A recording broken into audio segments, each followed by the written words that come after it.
Ladies and gentlemen, welcome back to the channel and welcome back to another round of Basis Picks. As always, please like and subscribe, share with a friend, a colleague, a relative, an associate, an enemy, any and all in between. It's appreciated. Now this one is actually a little bit later than I wanted to get it out there, but we're focusing specifically on the Barrios Pacquiao card. Now, there's been a couple of alterations, couple of changes to some of the bouts here. So what I'm going to do, I'm going to speak about every fight that I've got active knowledge of, break it down into three sections. The first section is literally just going to be the entire undercard and I'm just going to say who I think wins. No rhyme or reason, no technical breakdowns, just sort of go through those fights. Second bit is going to be talking about the chief support / co-main event, which is Sebastian Fundora and Tszyu. And then lastly, we'll talk about Mario Barrios and Manny Pacquiao. So without further ado, let's get into the picks. So this card sees the return of Gary Russell Jr. He's taking on Hugo Castaneda. It's a comeback fight for him to get him back in the limelight, probably to shake off some ring rust at Super Feather. There's probably going to be a big fight down the line for Gary Russell. So look, unless the skills have massively deteriorated, which I can't see, he's always been a talented boxer. I've got him beating Castaneda quite handily, probably 10-round decision. Up the card, Mark Pacquiao's on this card as well. So look, there's actually some, in terms of PBC, some pretty big names. He's taking on Jorge Mata, I think his name is. Pacquiao is 27-2 and Mata is like 21-2, something like that. Look, Pacquiao, again, I think this is a fight just to sort of bring him, you know, just to kind of get that rust off, possibly for a bigger fight down the line. So again, I'm going for Pacquiao to win this one. I expect him to do it a unanimous decision victory, but there could be a stoppage, quite frankly. David Picasso is on this card. He's taking on what's his name, Kianoko Kamida, I think the name is. Yeah, look, Picasso, I think that's a knockout. I think that's a straight knockout, and I'm expecting probably within 6 to 7 rounds. So that's kind of where I'm going with that. Who else is on the card? Isaac Cruz. He's actually the reason I actually forgot that is because he's no longer fighting Angel Fierro, who I think has had some issues making weight. So he's now taking on Omar Salcedo, who lost for Andy Cruz, and Andy Cruz beat him unanimous decision. Salcedo, very strong, durable guy. I reckon this one goes the distance. So I reckon Isaac Cruz wins via unanimous decision.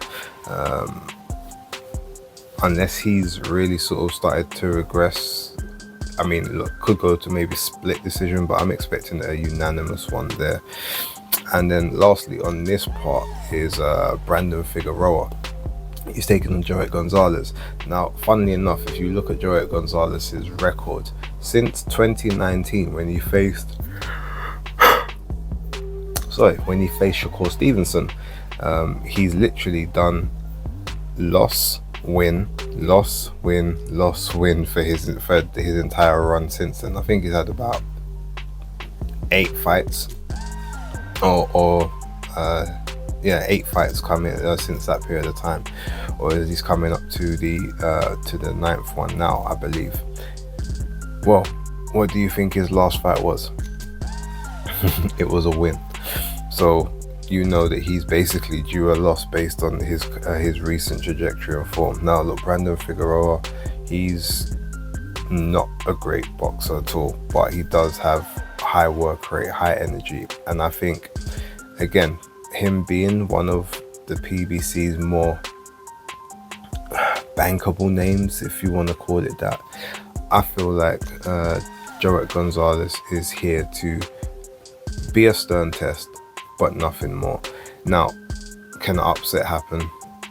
against someone like Brandon Figueroa, yes it could, but ultimately I just feel like that work rate that he has, that sort of aggression, and also he's more than likely going to be the bigger guy in there from a physical standpoint. So I see him getting the victory. I see him being given the decision, probably unanimous, possibly even a split if he lets Joet Gonzalez have any momentum in this fight. But yeah, that's what I'm going to go for. I'm going to go for another unanimous decision there with Brandon Figueroa. Now, with that being said, let's move over to the chief support / co-main. So we got Sebastian Fundora versus Tszyu, number 2, the rematch. Now, there was a lot of funny circumstances surrounding their initial fight, but it was a fight that was absolutely brilliant to watch. It was also a fight which had quite a bit of controversy in it, from the way that it was created initially, from the way it was made, all the way through to what happened within the fight in the, what was it, the first round, second round? Yeah, it was the second round that it took place. Like, obviously the elbow, the accidental elbow which split Tszyu's head open, blood from round 1 from Sebastian Fundora, round 2 with Tszyu, and then just subsequently every round thereafter, just a straight bloodbath. One of the more brutal looking fights that we've seen in recent memory. Went the 12 rounds and Sebastian got it on a split decision. Well, he's claimed that he is not letting it go that far this time. He's claiming he's going for the knockout, and Tszyu's claiming that he's getting his belts back. How do I see this one playing out? Well, in the first fight, it's a couple of very key things here. Tszyu got given Sebastian Fundora as a last minute replacement. I believe it was the week of the fight or the week just before. So we're talking within 2 weeks of each other, right? Now, in that moment, there is a conspiracy out there that Sebastian Fundora was never truly training for the opponent that he actually had on the card. He was always secretly training for Tszyu for that fight, just in case anything happened. Well, it did. But here's what we look at in that fight. What happened before the elbow clash? Well, Tszyu basically busted up Sebastian Fundora's nose from the first round. He found his range almost instantly, and in those first 2 rounds he was really putting a beating on Sebastian Fundora, to the point where you wouldn't expect the fight to have lasted more than maybe 5 rounds. That's how dominant the performance was. Then the accidental elbow clash happened, and it was an accident. Let's make no mistake about that, it wasn't intentional. But that happens, and then all of a sudden Sebastian Fundora has a lot more success. He takes over, but what he also does, which is something that he hadn't ever displayed in a lot of his fights before, he always tried to be a mid-range to inside guy, even though he was so tall and long and languid. This occasion he actually stuck to the outside, stayed behind his jab, and basically made the distance hard for Tszyu to navigate, especially with blood coming down his face, making it extremely hard to be able to judge the distance. In this fight, I'm expecting Sebastian to do something similar. I expect him to stay more behind the jab, to try and get full extension on the punches, to be able to create maximum impact to facing Tszyu. But the difference between this camp and the last one is Tszyu has actually been studying and training to fight Sebastian Fundora for the last 10 to 12 weeks, or however long it's been, whereas before he took him on last minute's notice. I think that has to play a factor in there, considering the amount of success he had in those first 2 rounds to start with no preparation. This time I think he's gonna exact even more success. Now, 2 things we have to consider here is he had 2 back-to-back. Obviously he had a war with Fundora, and then he got absolutely brutalized against Bakram Murtazaliev. There could be scars there, because even in that Murtazaliev fight, anytime they even got anywhere close to each other, he started dabbing his head to see if the cut reopened. He did the same thing in the Joey Spencer fight, not as much, but again, it's in the back of his mind. This cut, this wayward skin is a problem, and if he hasn't totally been able to get that out of his head and get that out of his psyche, that is where Sebastian Fundora will have the most success in it. Because anytime that Tim hesitates or thinks that there could have been a potential problem, that Sebastian will be able to, from outside of Tim's range, throw that straight left, from that southpaw stance, throw that the jab hand, which he looks like he's been putting a little bit more muscle, a little bit more power on those jabs. If he stays on the outside, I feel like he can control this fight and possibly walk Tszyu onto some really, really nasty shots that wobble him. We've seen he can be wobbled, especially with hooks, which is something that Fundora loves to do, but him hooking with Tszyu will present a problem for him because he's got the longer reach, he's got the longer torso, it's going to take him longer to get to that target, whereas Tszyu is probably going to go with the straights right down the middle when Fundora is trying to hook off. So I think ultimately, I think Sebastian Fundora's keys to victory is he has to stay on the outside, he has to control the range, and he has to throw power shots from the outside and from early, controlling Tim behind the jab. Tim, on the other hand, he has to basically do what he did for the first 2 rounds of the previous fight, but also be careful of his foot positioning. If anything, it may be more advisable for him, rather than to try and keep his left foot on the outside, he might want to look at putting it on the inside instead. Yeah, you normally want to give lead foot position to the outside because it allows you to line up your backhand straight down the pipe, but because Sebastian Fundora is so tall, if you have your foot on the outside and you lunge in, there's always a potential that you could trip over one of his feet, and the same thing could happen like before. At least if you're on the inside, you can focus more on the hooks, which will hopefully keep you a bit safer from having those accidental clashes. But I have to imagine that Tszyu, with a full camp for Sebastian Fundora, and the fact of what happened in those first couple of rounds, he got the measurement of Fundora pretty straight away. Fundora showed great resilience, he showed good durability, but we've seen him hurt, we've seen him knocked out against Brian Mendoza, and I think Tszyu hits harder than Brian Mendoza, quite frankly, and Bakram Murtazaliev I definitely think hits a lot harder than Sebastian Fundora. So I don't think Sebastian has got it in him to be able to take Tszyu out, especially not when he feels like he's got a point to prove and he feels robbed. I think Tszyu wins this fight. I think he wins this fight via stoppage.